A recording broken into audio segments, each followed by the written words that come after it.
Nico's Rentas here, mentorsapproach.com. Thank you for all the great emails, and I would love it if you guys could just like and share these videos with people that need it, that need to see a video like ours that will help them. So, jumping into an email today, it's about startups and what happens when you get involved in a startup. Everything is like, going high. Excitement level is through the roof, and then boom, a low hits, and all shit just pours in, and you're sitting here going, how do I get myself out of this mess? And a lot of the time it's all up here. It's all the psychology behind it, especially if you have a lot of partners. In this case, this is what this person is going through. So let's jump into the email. Hi Nikos, my startup has been suffering mainly due to time issues with my partners and our careers. It started off great. However, the last several months things have been very busy and we are not getting everything completed as scheduled. I was hoping to launch the startup and quit my job once cash flow started coming in, but now it seems it won't be on the timeline we had agreed to. That's a given. Never expect the startup to start moving forward the way you expected. A lot of different things could occur. And when that happens, you need to just adjust your timeline and your budgets in order to maintain the progress. My two partners are complaining about work and have become very negative. Is that the work where they're working or the work that you're working on in the startup? And it could be most likely that. The initial drive is gone. What would you do to reignite the spirit? That's a tough one, and that's all based on what the startup is, what the direction of the startup was, what plans you guys had put together, and what achievements you were trying to achieve. And if those achievements aren't being met, the motivational factor drops. And once that motivational factor drops, really hard to get people back on track. It's almost impossible sometimes.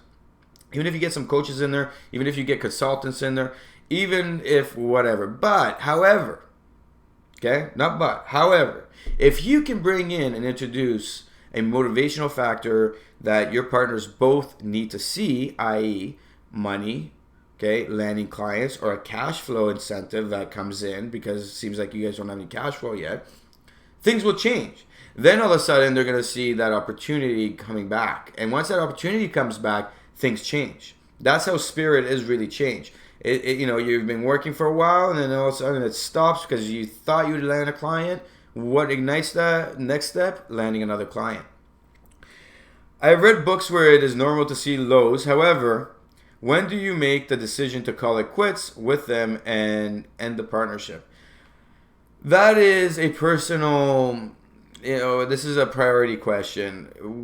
Where are you in life? You have a job, you're working, you're making money, you might have a wife, might have kids, might not, might be looking to buying an apartment or a condo, or a house. You might want to take those vacations and, you're dealing with this startup, you're throwing money into it.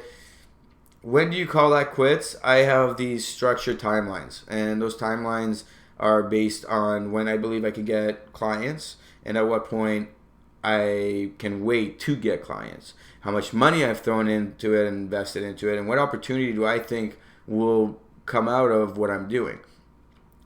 And a lot of it is what's happening. So with your partners in this case, I would give a timeline, and I would say, if we don't get this, and this done by this timeline, I see that you guys don't care and you've given up. So I'm going to move forward with the idea if I want to keep moving forward with the idea.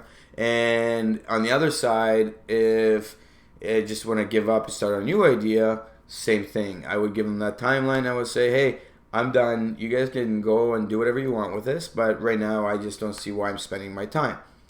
The question always comes down to, what are your priorities? So when you get involved in a startup, what's happening? I get calls all the time. The last several years I've been getting calls from people that are like, I need you to help me work on the startup. Great, go find money and come back and see me. And then they go, well, how am I going to do that? I'll advise you and coach you on going and finding startup capital. And then they go, okay. And then I don't hear from them for 6 months. Then they come back and they're like, well, I got a partner now. And this partner, he said he could do all this stuff, but now he's not. Where do we go from here? Do you want to jump in? Go get capital and come back. Why? Because I want to see that the person has gone out and actively found opportunity to bring in money. And the mentality behind it is, what have you done? Well, yeah, you put a lot of sweat equity into it. I've had people come up to me and they're like, Nico, I put in over 1,000 hours doing all this stuff, and now I need to actually make a business out of it. Can you help? And I look at them and I go, well, you put 1,000 hours into it. However, I still need to see X amount of things done before I can actually help you. And then they go, well, we need money for that. Go find money and come back. Do you want me to spend X amount of time to bring in money for you? I need to get paid for that. And then they look at you and they go, well, that's part of it. That's the sweat equity. Well, at the beginning of my career, I did a lot of that.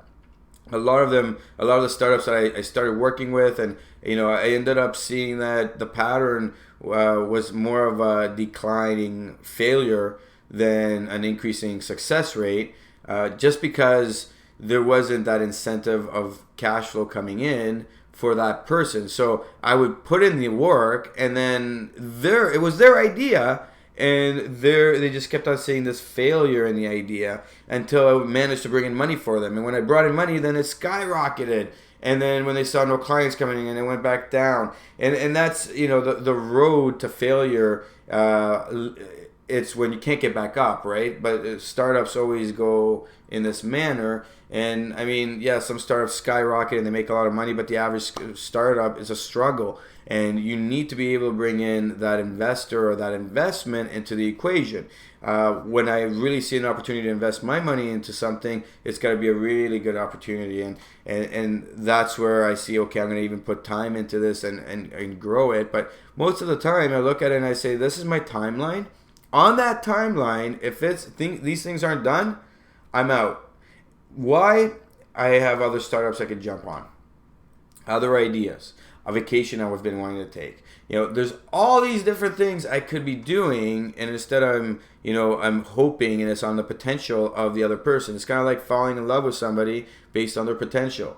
It's the biggest mistake you can make. So the guy could be the smartest person in the world, everything would be going well, but at the same time, you look at it and you say, well, how long is that going to take? And will it ever happen? And a lot of times people go, oh, but Nikos, what if it works? It might. And you know what? Good for them. But on average, it doesn't. And I'm not going to waste my time thinking potential. And this is a decision you have to make here. The path you're on, as you're describing it, it's not going to work. So change has to happen. Give a timeline. If they don't meet up to that expectation, change something, whether it's jumping out of this startup or taking the idea and running with it on your own. It sounds like you came up with the idea. Sounds like you're in control of everything. It's up to you to go that route. Make that decision. Make it fast, because time ticks. And you know what? I've been in startups where I was in the same exact situation, and 3 months later, somebody else had the idea with capital and made it work, and they're sitting on a couple $1 million, and I was still sitting there going, why can't I make it work? It was, it's the partners, it was this, it was that. And, it was me not making the decision to say, boom, cut it off. Let me go find somebody who's going to want to work on this 100% and be willing to quit their job and do this, because, the other guys are doing it and they're making millions. Okay? Don't know what your startup is. It could be that route.